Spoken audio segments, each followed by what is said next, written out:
uno de nuestros maestros, y también era el pastor de la iglesia, decía, miren, donde quiera que ustedes vayan y sea lo que ustedes hagan, siempre estarán, si quieren, sirviendo a Dios. ¿Verdad? Yo estoy seguro, ¿verdad?, que mi hermano Manuel, que estuvo lejos, ¿verdad?, él estuvo sirviendo a Dios, ¿verdad? Porque a pesar o aún, aunque estemos trabajando secularmente, y a veces el trabajo secular, ¿verdad?, nos absorbe, ¿verdad?, sin dejar, ¿verdad?, tenemos que siempre darle al Señor el bien que Él ha mandado, ¿verdad?, el domingo, ¿verdad? Pero aunque estemos lejos, ¿verdad?, como un cuerpo, ¿verdad?, seguimos unidos. Y también, aunque nuestras actividades, ¿verdad?, estén muy envueltas en lo secular, realmente siempre tenemos que guardar el testimonio. Recuerden a Daniel. Daniel fue un servidor, un diplomático, una persona que estuvo muy involucrada en el gobierno de Babilonia, en el gobierno de Persia, ¿verdad? Y Dios lo utilizó, pero había una cosa, él siempre estaba buscando a Dios. Y él pudo ser una persona de testimonio, gran testimonio, ahí donde él estuvo. Gloria a Dios. Bueno, vamos a orar, vamos a meditar en la palabra del Señor en esta mañana. Son 12:40, pero esperaré no usar más de una hora. Señor, te damos gracias por tu bendición, gracias, Señor, por tu palabra. Te pedimos, Señor, que nos hables en el entendimiento, Señor, para las Escrituras. Es tu Espíritu Santo, Señor, el único que puede hacer. Nuestra sabiduría humana, Señor, es vana. Nuestro conocimiento teológico, Señor, es vano. Señor, queremos aprender hoy de tu Espíritu Santo, Señor. Te lo pedimos en el nombre de Jesús. Amén. Y bueno, como ustedes saben, pues esta semana es lo que se llama la Semana Mayor. ¿Por qué se llama la Semana Mayor? Porque es una semana muy importante en el ministerio de nuestro Señor Jesucristo, ¿verdad? Y empieza con este día, hoy domingo, ¿verdad?, que en el mundo se llama Domingo de Ramos, ¿verdad?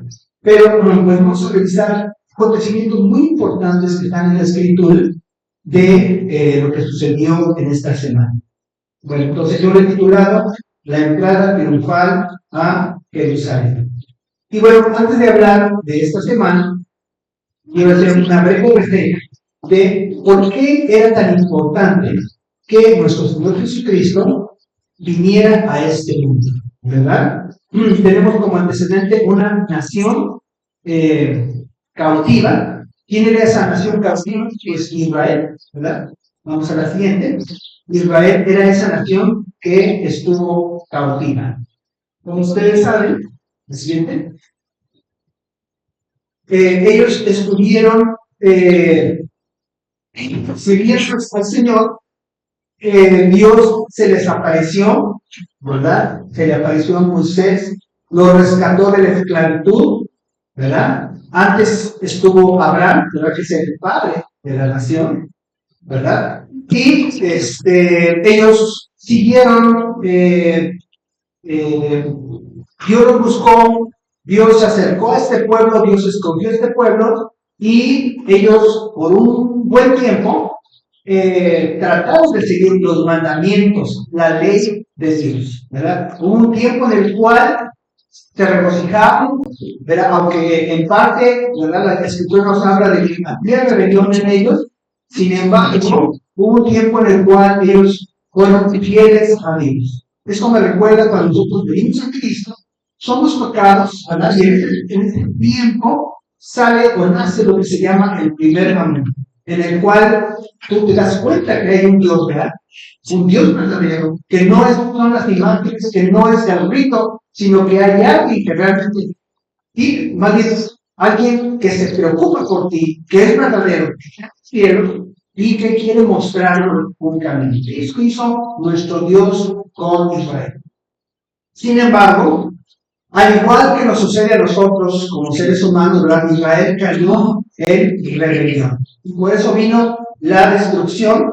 Dios se los advirtió antes de que sucediera todo esto. En Deuteronomio 28, 47 al 48.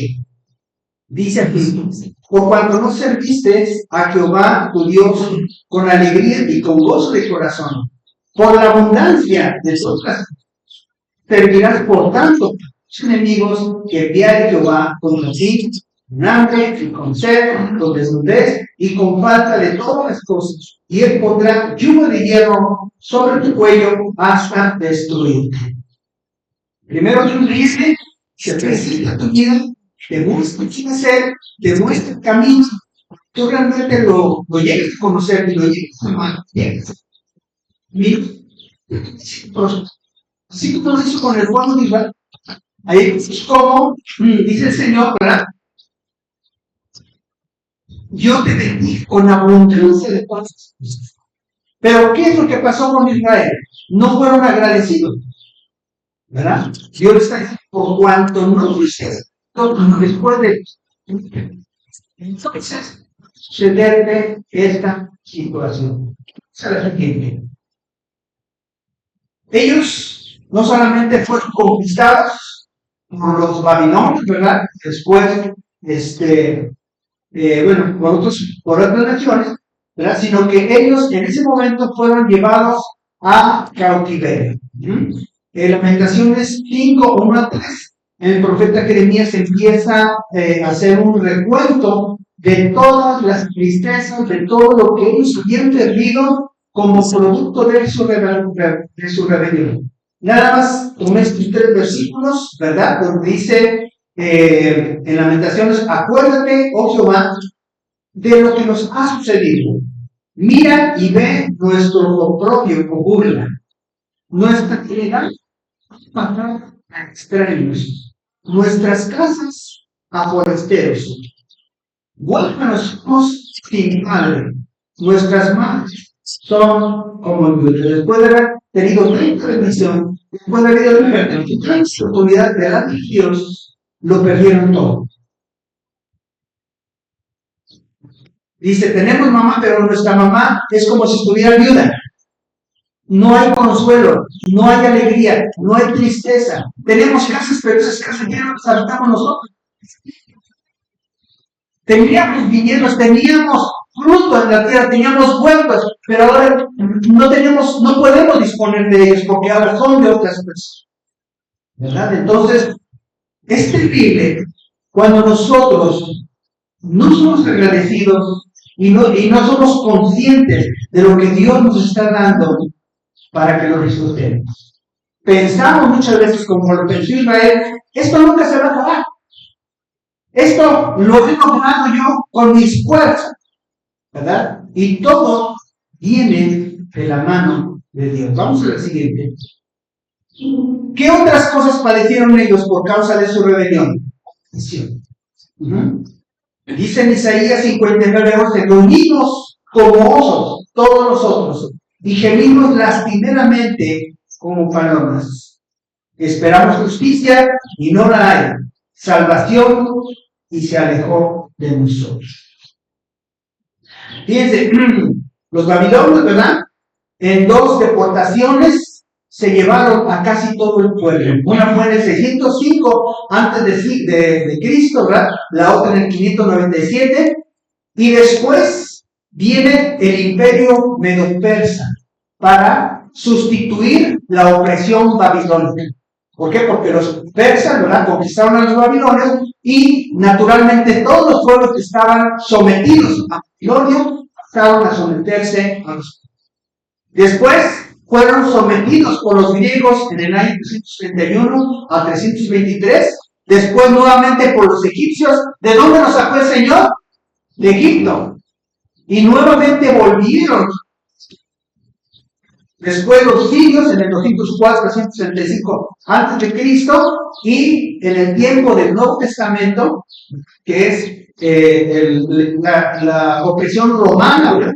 Desde el 63, bueno, desde antes, ¿verdad?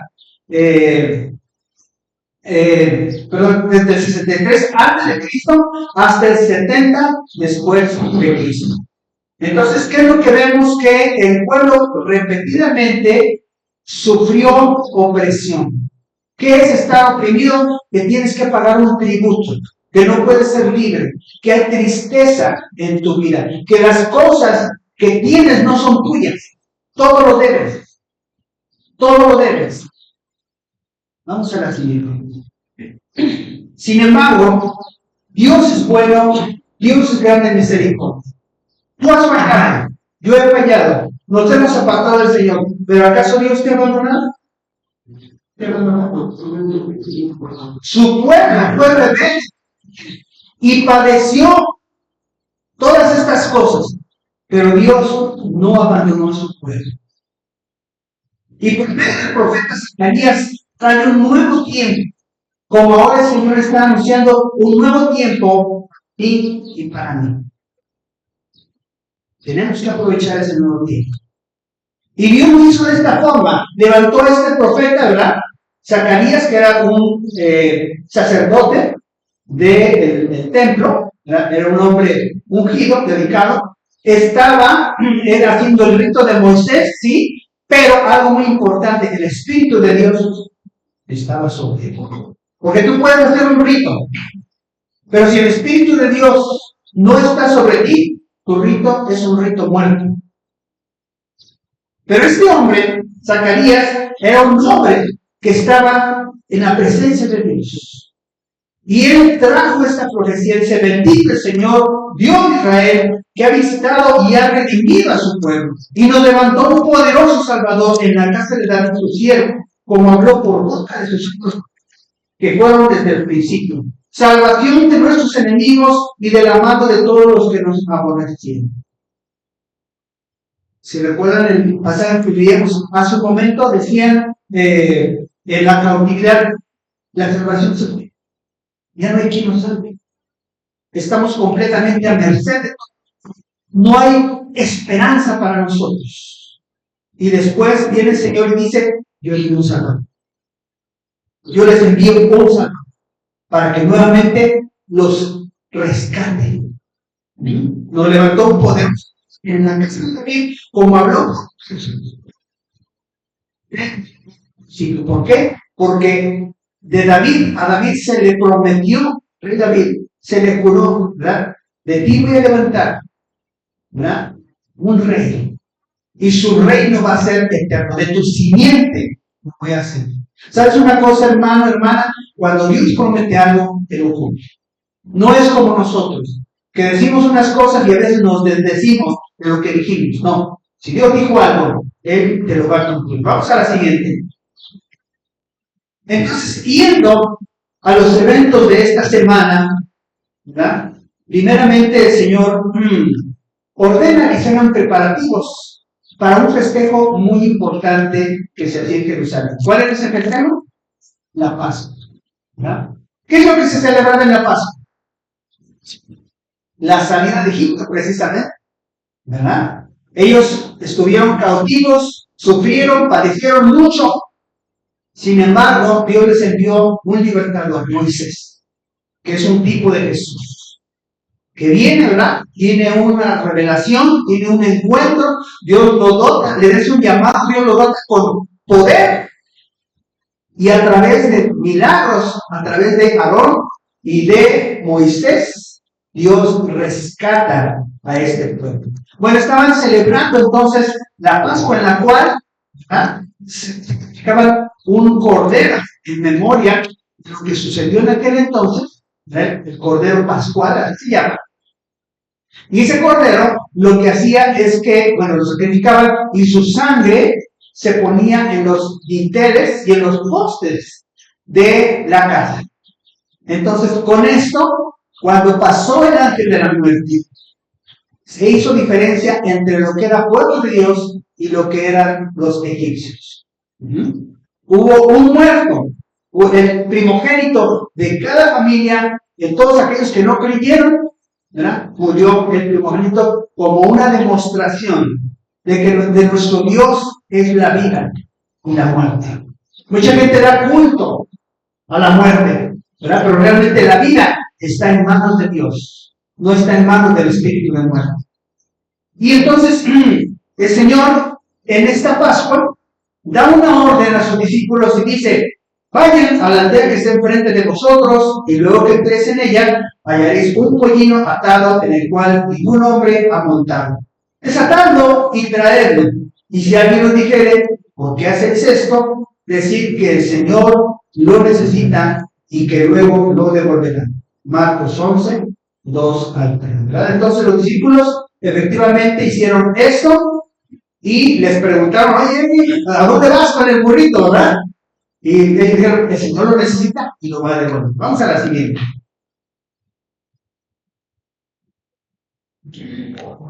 ¿Para qué quería el Señor el burrito? Y montarse en él. Era un acto humilde. Podría haber entrado en un caballo, ¿verdad?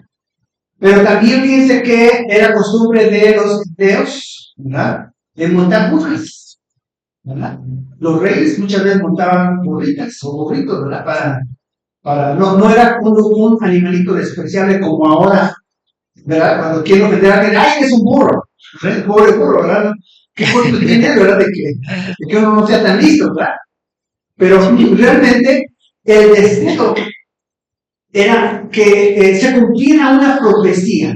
Recuerden ustedes que el Señor Jesucristo dijo, yo no vine a romper la ley, no vine a violar la ley, vine para cumplirla. Y estaba escrito en el Antiguo Testamento, ¿verdad?, de los profetas, que su rey, el rey de reyes, vendría humilde, sentado en un animalito de carga, un burrito. Entonces, mucha gente reconoció esta señal.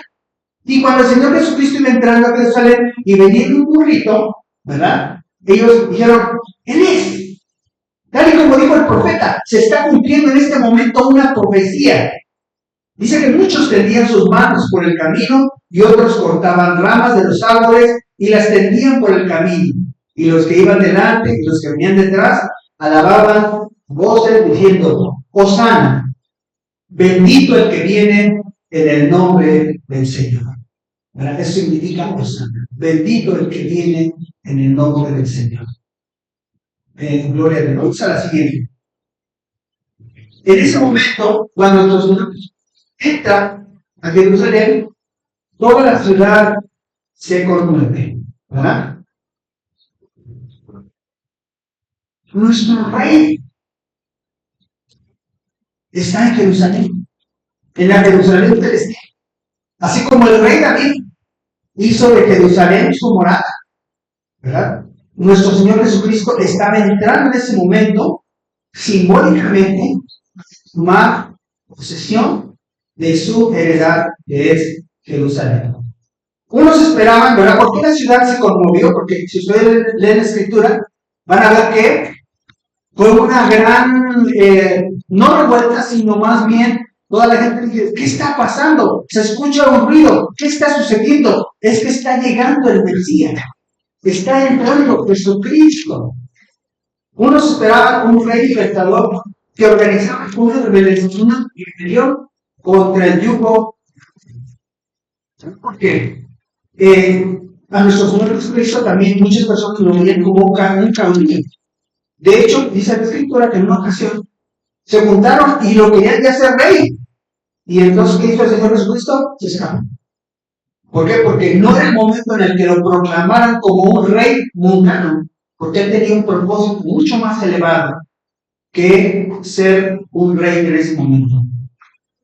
Otras personas se conmovieron, ¿verdad?, porque estaban expectantes de ese milagro que hizo nuestro Señor Jesucristo unos días antes con la resurrección de Lázaro. ¿Cómo fue ese acontecimiento?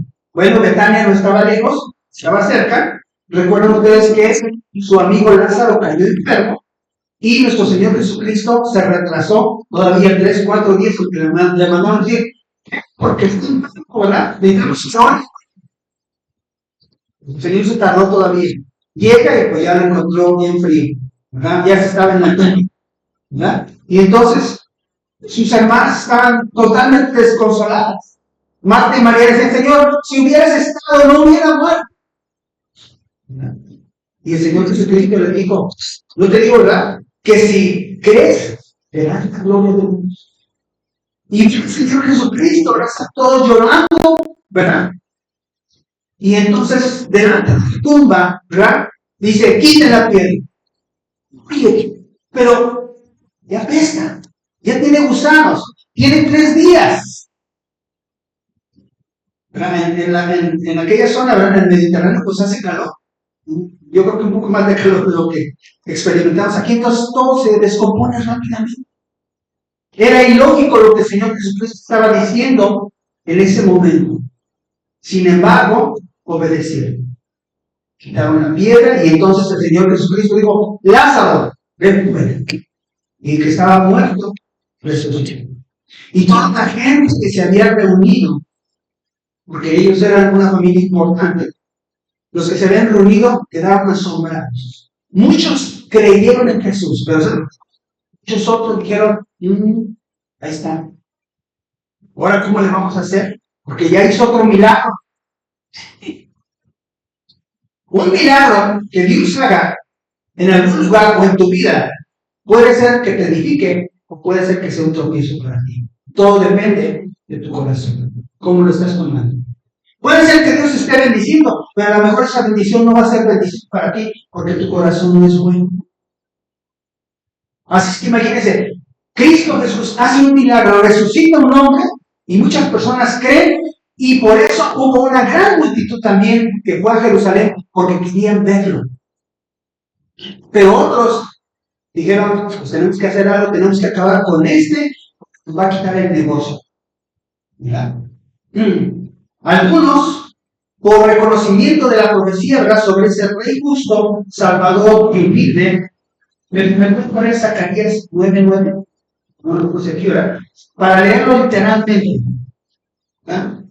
Mucha gente, muchos estaban esperando precisamente por todo lo que pasó, por todo lo que padeció el pueblo de Israel, estaban esperando un Salvador. Estaban esperando esa promesa que Dios les había dado, ¿verdad? Dice, alégrate mucho, hija de Sión, damos de júbilo, hija de Jerusalén. He aquí, tu rey vendrá a ti justo y salvador, humilde y cabalgando sobre un asno, sobre un pollino, hijo de Adán. Entonces, al ver ya quiero está entrando como el profeta Zacarías lo profetizó. Ahí está el salto. Hay curiosos que habían venido a Pascua porque toda la gente se convocaba a Jerusalén, porque es un lugar de adoración. Y también había mucha gente que, eran de pueblos vecinos. Y finalmente los fariseos, los saduceos, los herodianos, los celotes, ¿verdad?, y otros grupos estaban expectantes. ¿Qué es lo que va a suceder? Algunos a favor, otros en contra, ¿verdad? Los celotes que eran, no eran los celotes que los comen, ¿verdad?, sino era un grupo de, como setas, ¿no? Era un grupo revolucionario. Eran gente que se oponía al gobierno, pero no lo hacían abiertamente, ¿verdad? No eran como coros, sino más bien era gente que estaba dispuesta a destruir el gobierno romano. Y de hecho atacaban a los líderes de una forma inesperada, ¿verdad? Los acuchillaban o hacían algo, ¿verdad? ¿Por qué? Porque ellos estaban en contra de ese sometimiento. Ellos querían traer la libertad, pero ¿por medio de qué? De la fuerza, de la guerra. Todos queremos libertad, todos queremos justicia en nuestra nación, pero el medio de la fuerza, el medio político, no es el camino. Jesús estaba queriendo enseñar otro camino. Vamos a la siguiente. Entonces llega nuestro Señor Jesucristo, ¿verdad? Va al templo y encuentra, pues, que el templo estaba lleno de mercancías. Dice que vinieron pues a Jerusalén y entrando Jesús en el templo, comenzó a echar fuera a todos los que vendían y compraban en el templo y volcó las mesas de los cambistas y las sillas de los que vendían palomas. Esto está en Marcos 11:15. Parecía, ¿verdad?, que si en un momento dado lo querían hacer muy popular a nuestro Señor Jesucristo, ¿verdad?, Él hacía algo para que realmente no fuera bueno. No que no quisiera Él ser popular, ¿verdad? Sino que se cumplieran los propósitos de Dios. Y él sabía que en ese momento, ¿verdad? Era el momento preciso para venir y limpiarse, ¿verdad? Pues quería darle una lección a toda esa que le había dicho, Hosana, bendito el que viene en nombre del Señor, tú eres el rey de Israel. Y entonces viene él al templo y dice, ok, yo soy el rey, pues vamos a limpiar todo esto. ¿Verdad? Y entonces saca, hace un azote, ¿verdad? Y saca a todas aquellas personas. ¿Y quiénes castigaron? Pues no solamente los que fueron desalojados, sino los que administraban el templo. Los fariseos, los saduceos dijeron, bueno, ¿y este qué? ¿Cómo viene y saca a todas esas personas? Porque seguramente no estaban de gratis, ¿verdad? Vamos a la siguiente. Seguramente, ¿verdad? Ellos tenían que pagar pues, una comisión por estar vendiendo ahí dentro del templo. ¿Qué más hacían? Cambiaban monedas. Pero ¿qué había? Mucha tranza, mucho. El Señor Jesucristo dijo corrupción. Digo, esta es una prueba de las drogas. No es justo. Mi padre dijo, mi casa va a ser llamada casa de oración y lo que veo es una cueva de ladrones. Marcos 11, 27 al 28. Y se volvieron entonces a Jerusalén y andando él por el templo, vinieron a los principales y los ancianos y le dijeron, ¿con qué autoridad hacen estas cosas? ¿Y quién te dio autoridad para hacer estas cosas? ¡Qué intimidad! Que se le juntaran todos los sacerdotes. Tenían poder para constituir. Y si no, ¿cómo es que nuestro Señor Jesucristo fue condenado a muerte sin que se le hiciera juicio justo? Por influencia de los fariseos, de los saduceos. Ellos tenían mucho poder político. Y ellos quisieron venir a intimidarlo. ¿Con qué autoridad vienes a hacer eso? Y el Señor les dice, ok, sí les voy a contestar, pero ustedes contéstenme una pregunta. El bautismo de Juan el Bautista, ¿era de los hombres o era de Dios? Y ellos le pusieron, pues, ¿qué le contestamos? Porque si decimos que era de Dios, le va a decir, bueno, ¿por qué no le creyeron? ¿Por qué no se bautizaron ustedes? Y si decimos que era de los hombres, la gente nos va a pelear. ¿Por qué? Porque ellos vienen a Juan por profeta, y realmente era un profeta. Dice la Biblia del Señor Jesucristo mismo testificó, ese es el Elías. Él es. El que se había prometido que iba a venir, Él es. Así es que le dijeron, pues, no sabemos. Y el Señor dijo, ok, yo tampoco les voy a decir con qué autoridad hago estas cosas. Pero la respuesta era sencilla. ¿Quién le dio la autoridad a Juan el Bautista para predicar y bautizar a las personas? Dios. ¿Quién le estaba dando la autoridad a Jesús? Dios. Vamos a la siguiente. Jesús entró en Jerusalén como rey, pero realmente es tu rey. Porque podemos, como todo el mundo, sí, Jesús, ¿verdad? El rey, oh sí, en este día entró en Jerusalén. Ok, realmente es tu rey. ¿Qué harías tú si tuvieras un rey? ¿Qué harías tú? ¿Cómo sería tu actitud ante ese rey? ¿Qué harías todos los días si tuvieras que presentarte o ese rey te llamara para que te presentaras delante de él? ¿Qué harías? Vamos a la siguiente. Es importante, no solamente si tú conoces al rey, sino si realmente él te reconoce a ti como su súbdito. ¿Qué es un súbdito? Es una persona que es parte del pueblo al cual gobierna ese rey. Si tú estás en el reino de los cielos, Jesucristo es tu rey. Si tú no estás en el reino de los cielos, entonces tú gobiernas tu vida, ¿verdad? Conforme tú mejor piensas que conviene, porque te riges según el mundo. Mateo 7, 21 al 22, el Señor pone claramente ¿quién será reconocido como su súbdito y quién no? No todo el que me dice, Señor, Señor, entrará en el reino de los cielos. Señor, si yo estaba ahí en Moisés Solana número 30, yo alababa a Dios. Yo estaba con los pastores, Van y Saúl. Ahí estaba el hermano Jonathan. Alabábamos a Dios, exaltamos su nombre. Dice el Señor, ¿verdad? No todo el que me dice Señor, Señor, entrará en el reino de los cielos, sino el que hace la voluntad de mi Padre que está en los cielos. Ni siquiera el que hace la voluntad del pastor se va a salvar. Y no estoy diciendo desobedezca. Al contrario, es un entrenamiento. Si tú eres capaz de servir a un siervo de Dios, entonces estás más preparado para servir a Dios mismo. Eso es.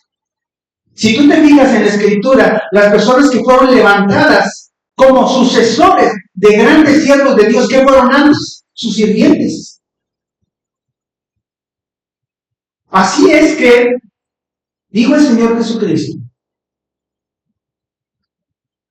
el que hace la voluntad de mi Padre, ese entrará en el reino de los cielos. Ni siquiera mi voluntad, la voluntad del Padre. Muchos me dirán en aquel día, Señor, que no puedes en tu nombre. En tu nombre echamos fuera demonios.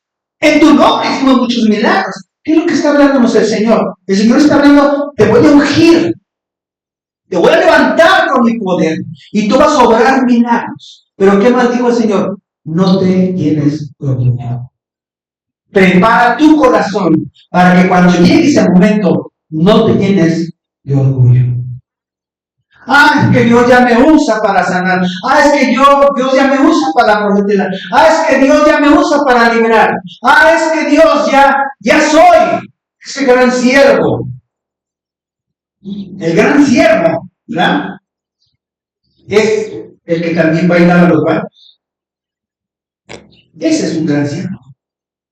El gran siervo es el que sirve verdaderamente. No es el que le hace la barba al padre. Es el que realmente ama a Dios. Y por amor a Dios, ¿verdad? Está dispuesto desde lavar unos baños hasta venir y pararse aquí delante para traer una palabra. No todo el que me dice Señor, Señor, entrará en el reino de los cielos, sino el que hace la voluntad de mi Padre que está en los cielos. Muchos me dirán en aquel día, Señor, Señor, no profetizamos en tu nombre echamos fuera demonios, en tu nombre hicimos muchos milagros. Entonces les declararé, nunca os conocí. Apartados de mí, hacedores de maldad. Hay una relación directa entre conocer a Dios y dejar de hacer el mal. Tú sigues haciendo el mal, no conoces a Dios.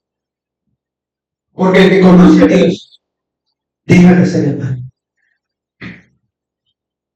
Volteémoslo al revés.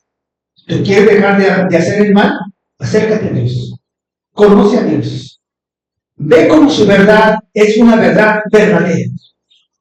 Y cómo las cosas que te dice tu mente, que te dice internet, que te dice tu carne, son la mentira, son el mal camino, mientras Él te está mostrando el verdadero camino. Vamos a la siguiente.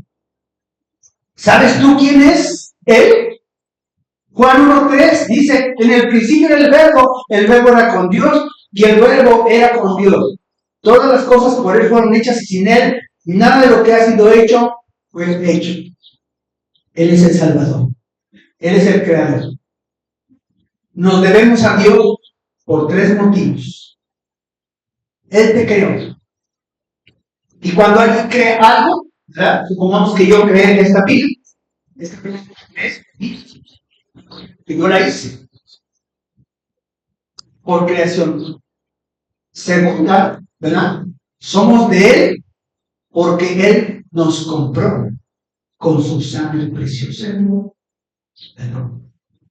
Pero la tercera y la más importante y la verdadera, tú eres de Dios porque te entregas voluntariamente. Si tú no das ese último paso, los otros dos no tienen poder en tu vida para dar con la actividad. Puede ser que Dios se creó, claro que sí te creó. Puede ser que Dios te salvó, claro, Jesús, Él vino para salvarte. Pero mientras tú no digas, Señor, yo soy tuyo, no serás de Él. Puedes reservarte tu vida. Pero ¿qué dice el Señor? El que guarda, el que quiere salvar su vida, la perderá. Vamos a la siguiente. ¿Quién es Jesús? Él es la vida. Dice, en Él estaba la vida y la vida era la luz de los hombres. Este versículo es profundísimo, hermanos. Profundísimo. Lo cual implica que una persona no va a poder disfrutar de la vida si no tiene la luz de Jesús. Porque la luz de Jesús te muestra que Dios es amor, que Dios es verdad, que Dios es justicia, que Dios es santidad, que en Él está el poder, que Él es el creador. Todas las verdades que están en la Escritura, esas son la luz que viene e ilumina tu vida. Y cuando un hombre conoce completamente todo lo que es su Dios, y su vida está completamente llena de luz, él mismo se convierte en una luminaria, pero no solamente eso, sino que su vida es una vida plena. ¿Qué es una vida plena? Es una vida de la cual está orgulloso. Disfruta de vivir. ¿Es perseguido? Sí. ¿Tiene pruebas? También. ¿Hablan de él? Pues sí. ¿Por qué? Porque estás en el mundo. Y el mundo va a atacar siempre a aquella persona que muestre la luz de Dios. Pero a pesar de cualquier circunstancia negativa, quiero decirte que quien está en la luz va a vivir gozoso, una vida dichosa y plena. De tal forma que vende todo lo que tiene para ganar la vida de Dios, la vida de Jesús. ¿Quién es nuestro Señor Jesucristo? La siguiente. Él es el Cordero de Dios. Juan 1:29 dice, el día siguiente vio Juan a Jesús que venía a él y dijo, he aquí el Cordero de Dios que quita el pecado del mundo.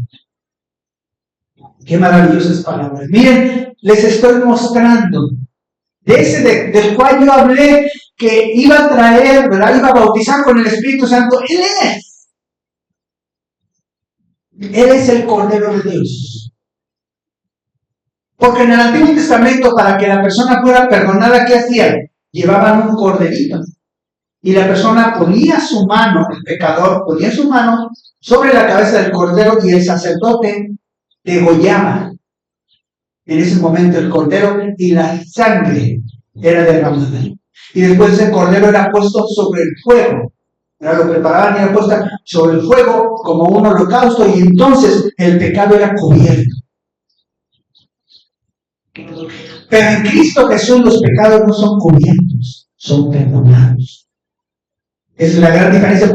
Por eso dice, este es el Cordero de Dios que no tapa el pecado, lo quita.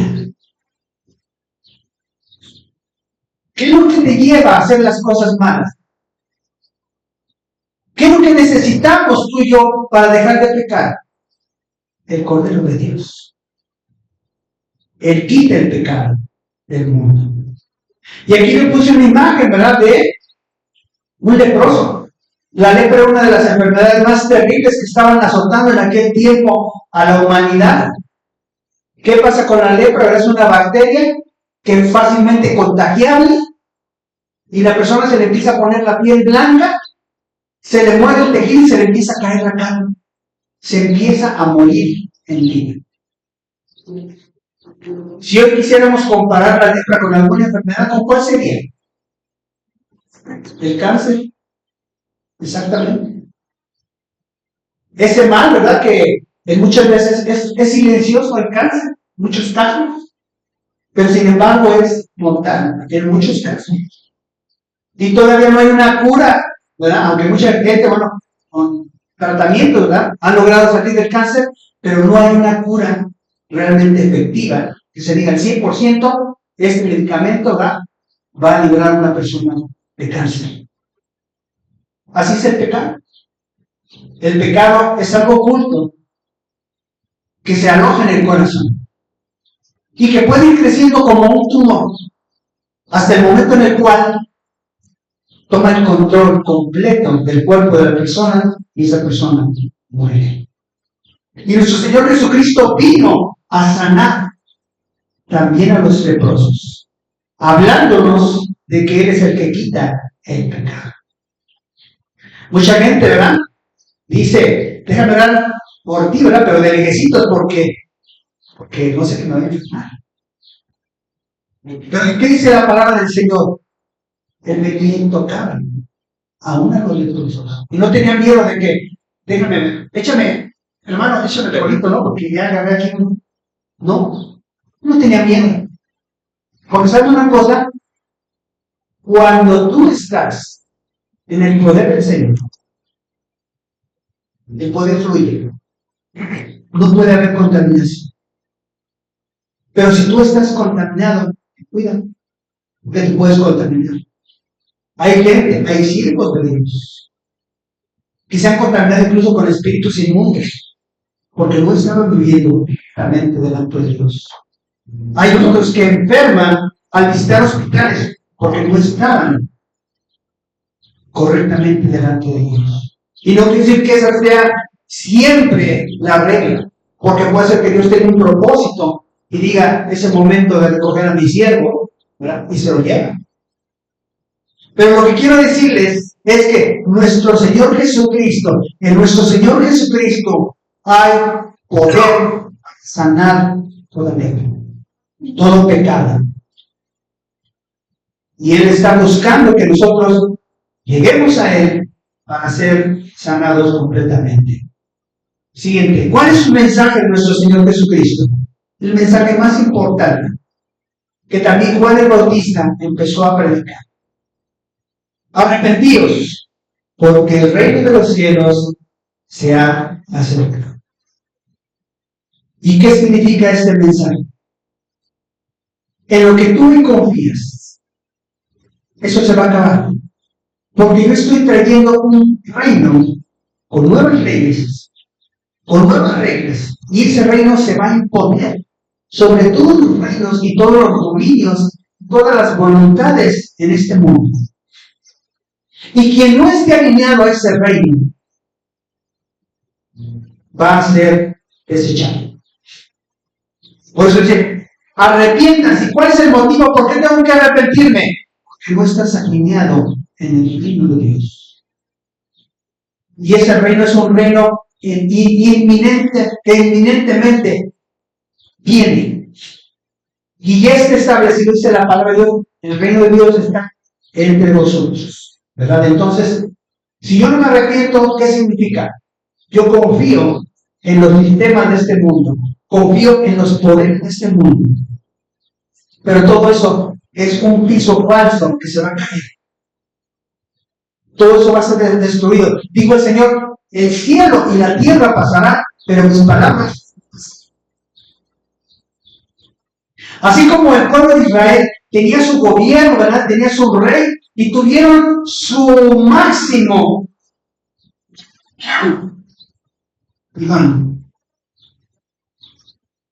tuvieron su máximo brillo con David, con Salomón,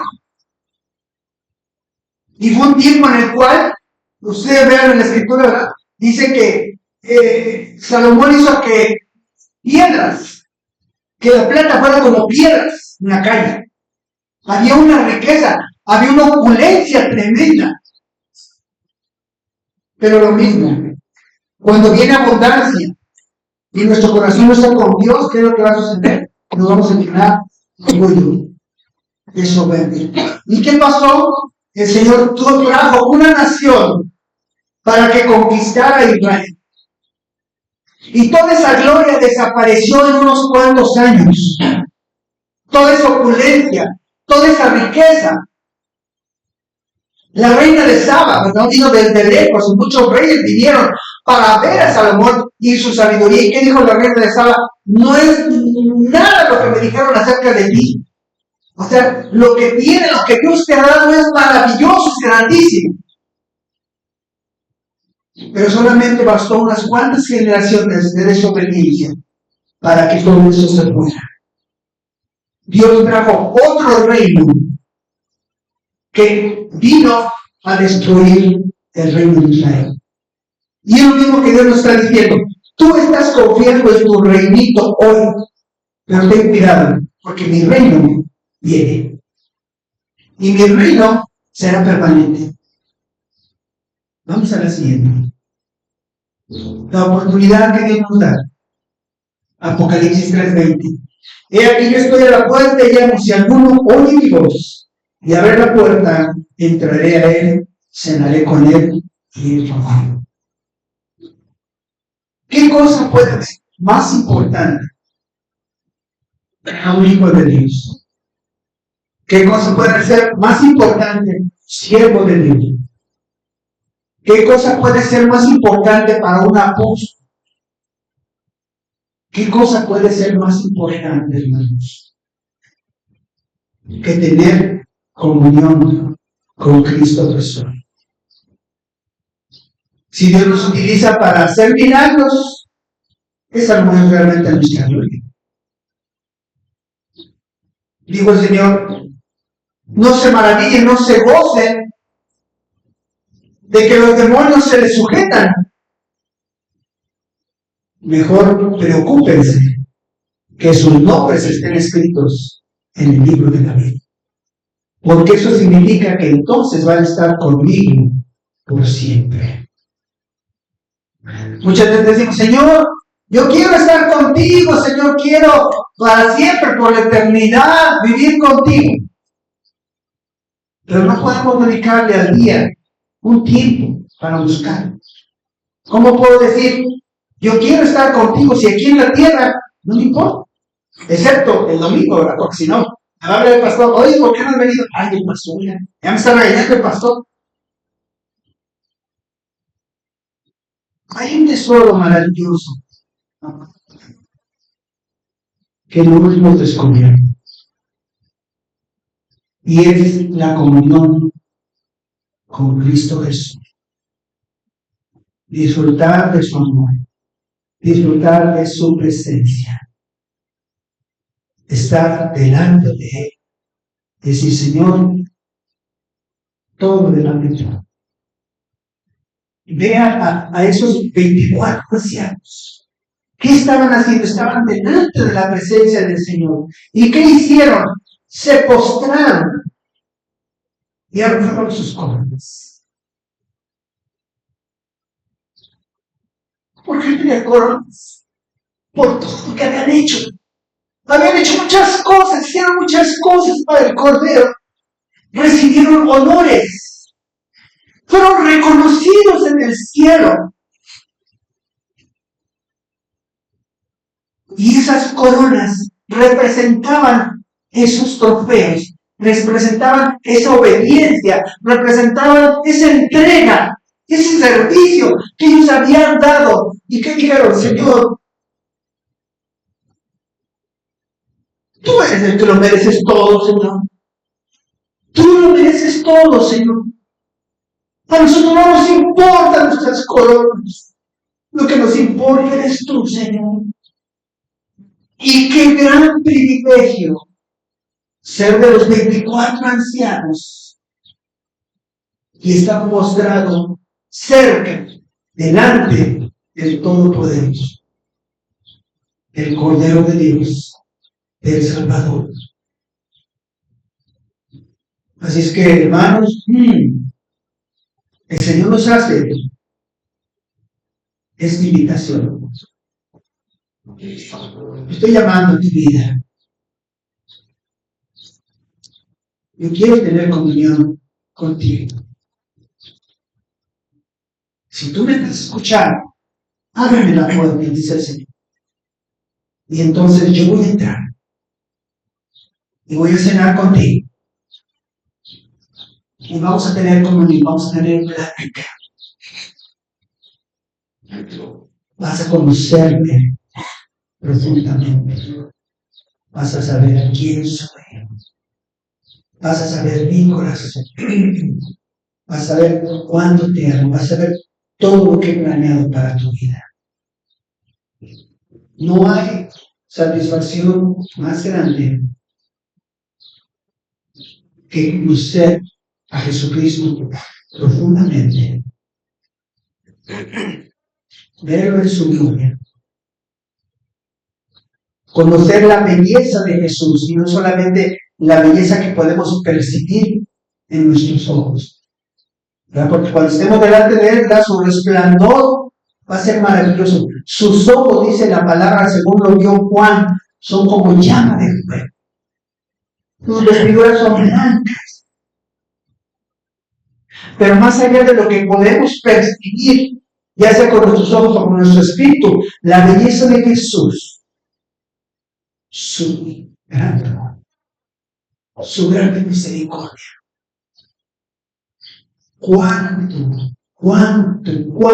Cuánto Jesús te ha amado a ti y me ha amado a mí. Que estuvo dispuesto a dejar su trono de gloria para venir a este mundo y morir vilmente en una cruz para pagar por tus pecados y por mis pecados. Ese es un gran amor. Ese es un verdadero amor. Ese es el único amor que cuenta en todo el universo. El gran amor de Cristo. Señor, te damos gracias por tu palabra. Queremos pedirte perdón, Señor, porque somos como el pueblo de Israel,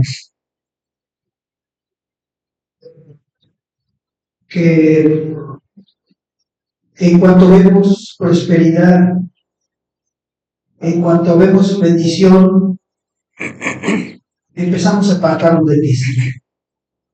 Empezamos a contemplarnos a nosotros mismos, nuestras vestiduras, lo que hemos logrado, lo que tú nos has dado, Señor. De pronto decimos que es nuestro mérito, Señor. Perdónanos. Por eso dices tú en tu palabra, no ames al mundo ni las cosas que están en el mundo, porque si alguno ama el mundo, el amor del Padre no está en él. Danos de tu amor, danos más de tu amor. Revélanos, Señor, con cuánto amor nos has amado. Aunque nuestros pecados pasados, Señor. Tráenos a la memoria, Señor, cómo eres nuestra vida antes, Señor, y cómo tu grande misericordia nos rescató y nos sacó del fango, Señor. Y con tu sangre preciosa, Señor, nos lavaste para presentarnos dignos delante de Dios. Gracias te damos, Señor, por esta semana, Señor, en la cual el mundo, ¿verdad?, festeja la entrada tuya, Señor, a Jerusalén. Pero para nosotros es algo más. Es darte la entrada a nuestra vida, a nuestro corazón, y no solamente por una semana, sino de una forma permanente. Queremos conocerte más, Dios. Queremos ser llenos de tu verdad. Queremos ser llenos de tu plenitud, Señor. Queremos, como Juan lo hizo, recostar nuestra cabeza en tu pecho, sentir tu amor, escuchar el latido de tu corazón, Señor, y saber, Señor, qué es lo que hace palpitar, Señor, tu corazón, qué es lo que te conmueve, qué es lo que tú deseas. Espíritu Santo, obra en nuestra vida. Y es una realidad esa revelación, Señor, de Jesús en nuestra vida. Necesitamos más de ti, Señor. Necesitamos más de ti. Dile, yo necesito más de ti, Jesús.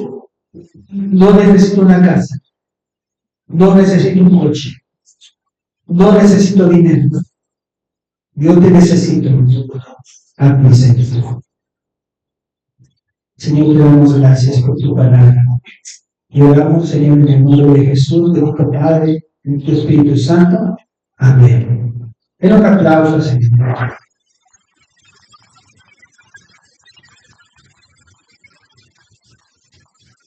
No sé si tenemos